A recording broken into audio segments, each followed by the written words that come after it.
पाठ 11। जब मैंने पहली पुस्तक खरीदी। पुस्तकें, पत्र पत्रिकाएं और पारिवारिक संस्कार व्यक्ति के जीवन को विशेष रूप से प्रभावित करते हैं। लेखक के जीवन संघर्ष की कथा प्रेरक ढंग से यहाँ प्रस्तुत की गई है। यह पारिवारिक होने के साथ साथ लेखकीय जीवन के रोचक प्रसंगों का आस्वादन भी कराती है। बचपन की बात है। उस समय आर्य समाज का सुधारवादी आंदोलन पूरे जोर पर था। मेरे पिता आर्य समाज रानी मंडी के प्रधान थे और मां ने स्त्री शिक्षा के लिए आदर्श कन्या पाठशाला की स्थापना की थी। पिता की अच्छी खासी सरकारी नौकरी थी।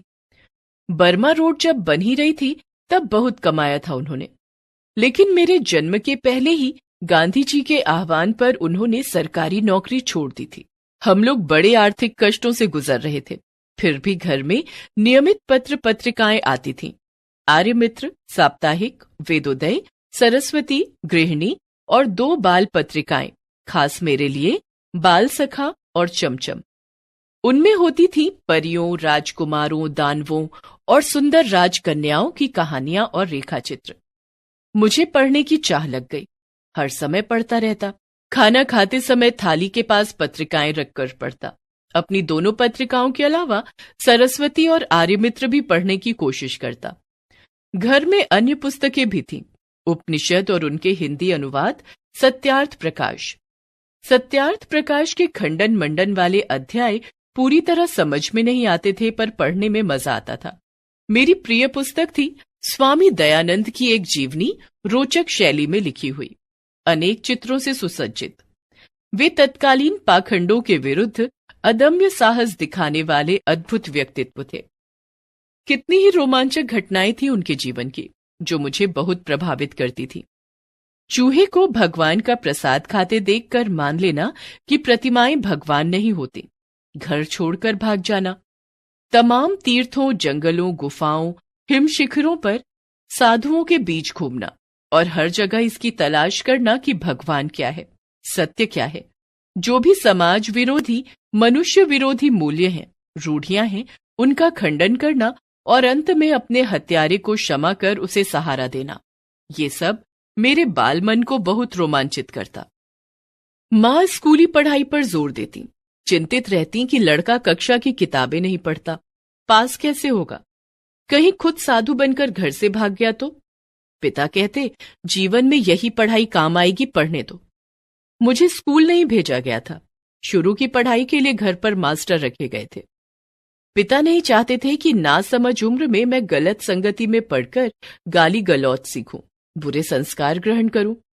अतः स्कूल में मेरा नाम तब लिखवाया गया जब मैं कक्षा 2 तक की पढ़ाई घर पर कर चुका था। तीसरे दर्जे में भर्ती हुआ। उस दिन शाम को पिता उंगली पकड़कर मुझे घुमाने ले गए। लोकनाथ की दुकान से ताजा अनार का शरबत मिट्टी के कुल्हड़ में पिलाया और सिर पर हाथ रखकर बोले, वायदा करो कि पाठ्यक्रम की किताबें भी इतने ही ध्यान से पढ़ोगे, मां की चिंता मिटाओगे।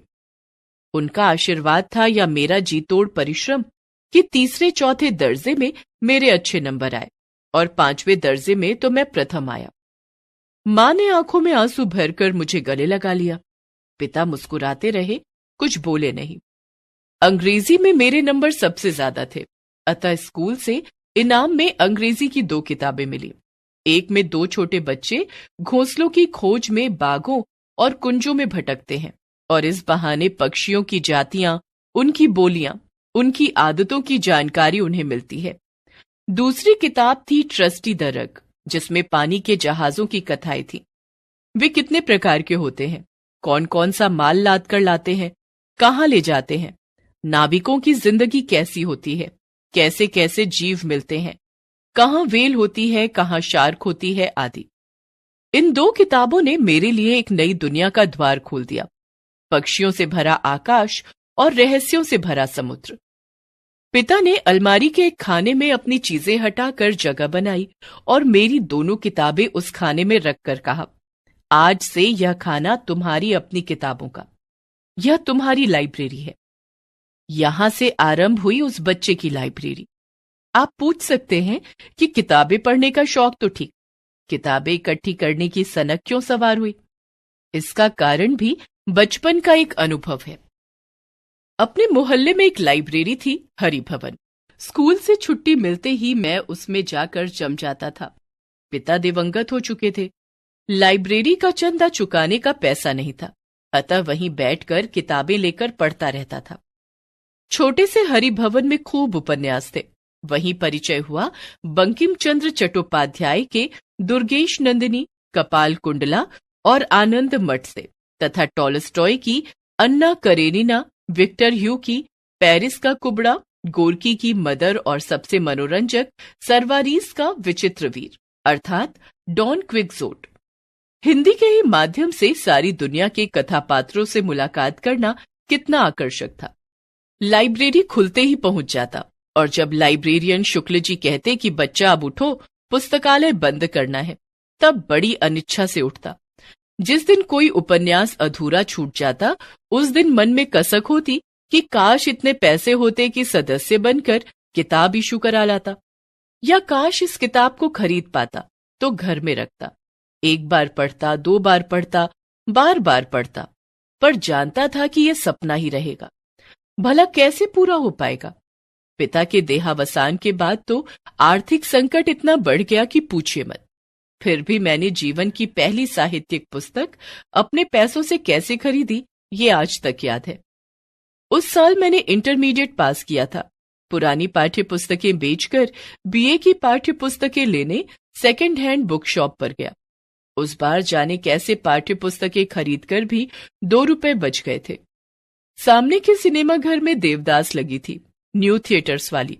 बहुत चर्चा थी उसकी, लेकिन मेरी माँ को सिनेमा देखना बिल्कुल नापसंद था।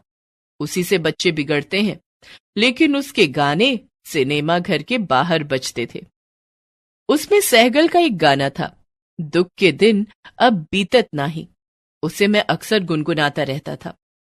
कभी कभी गुनगुनाते हुए आंखों में आंसू भी आ जाते थे, न जाने क्यों। एक दिन माँ ने सुना। माँ का दिल तो आखिर माँ का दिल है। एक दिन बोली, दुख के दिन बीत जाएंगे बेटा, दिल इतना छोटा क्यों करता है, धीरज से काम ले। जब उन्हें मालूम हुआ कि यह तो फिल्म देवदास का गाना है, तो सिनेमा की घोर विरोधी माँ ने कहा, अपना मन क्यों मारता है, जाकर पिक्चर देखा, पैसे मैं दे दूंगी। मैंने माँ को बताया कि किताबें बेचकर 2 रुपए मेरे पास बचे हैं।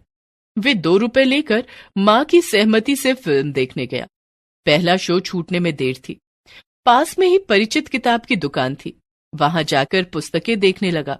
सहसा देखा काउंटर पर एक पुस्तक रखी है, देवदास, लेखक शरद चंद्र चट्टोपाध्याय, दाम केवल 1 रुपया। मैंने पुस्तक उठाकर उल्टी पलटी तो पुस्तक विक्रेता बोला, तुम विद्यार्थी हो, यहीं अपनी पुस्तकें बेचते हो, हमारी पुराने ग्राहक हो, तुमसे अपना कमीशन नहीं लूंगा, केवल 10 आने में यह किताब दे दूंगा। मेरा मन पलट गया। कौन देखे 1.5 रुपए में पिक्चर? 10 आने में देवदास खरीदी।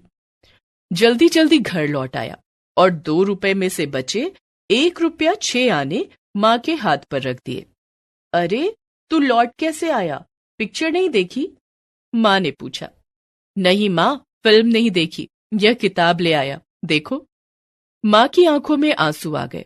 खुशी के थे या दुख के, यह नहीं मालूम। वह मेरे अपने पैसे से खरीदी मेरी अपनी निजी लाइब्रेरी की पहली किताब थी।